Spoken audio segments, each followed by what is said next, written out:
What's up guys, it's the little crazy boy Aaron, and today we are continuing the Halloween marathon. If you're just joining this series, I will be taking a look at every single Halloween film once a month until the new film this October. And today we are taking a look at Halloween 5, The Revenge of Michael Myers. Halloween 5 was released barely a year after Halloween 4. It was extremely rushed. They immediately went into development after the fourth film's release. So anyway, let's not waste any time and let's dive into Halloween 5, The Revenge of Michael Myers. Spoilers, obviously. So we learn that Michael has survived the events of Halloween 4 as he is swept down a river into an old hermit's place, where he passes out and then conveniently doesn't wake up until next Halloween. We also see that Jamie is now in a mental hospital after what she did. It is also explained that she has a psychic link to Michael. I'm not making that up, I'm serious. Oh, and there's also this thorn tattoo on Michael's wrist, and it's never once explained in the movie. The director literally just put it in his film as something they could explain in the next film. So apparently Jamie is a mute throughout the most of the film, and she also uses her psychic powers to tell where Michael is. Again, I'm not making this up. Dr. Loomis is of course back, but honestly, his performance in this isn't as good as it was before. He's very out of character. And he scares Jamie a lot throughout the film and even tries using her as bait for Michael near the end. We then have the victims in the film, which are the most unlikable characters in the entire series. You do have Rachel from the last film, who seems to be the only decent character, but unfortunately she gets killed early on by Michael in the film. So we're then left with her stupid friends, Tina and Samantha, as well as their boyfriends. Tina is the worst Halloween character. Like, I'm serious, she's so annoying. She never listens to a thing that anyone tells her, even when it's the police and Loomis warning her about Michael.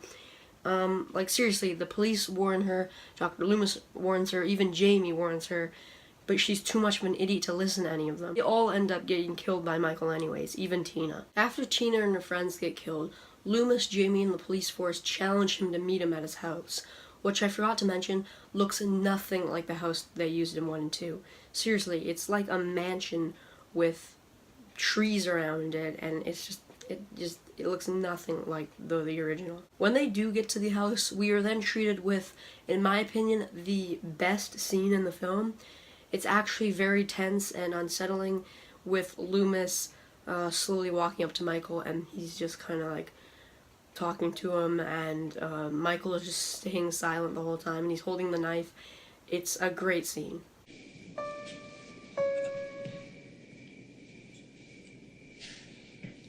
I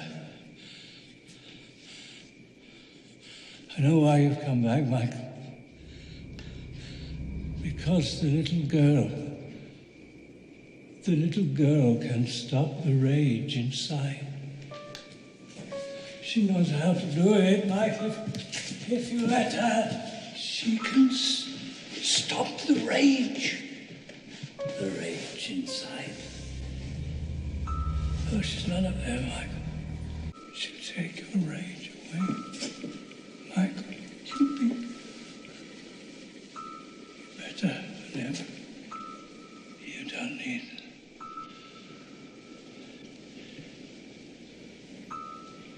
You don't need that.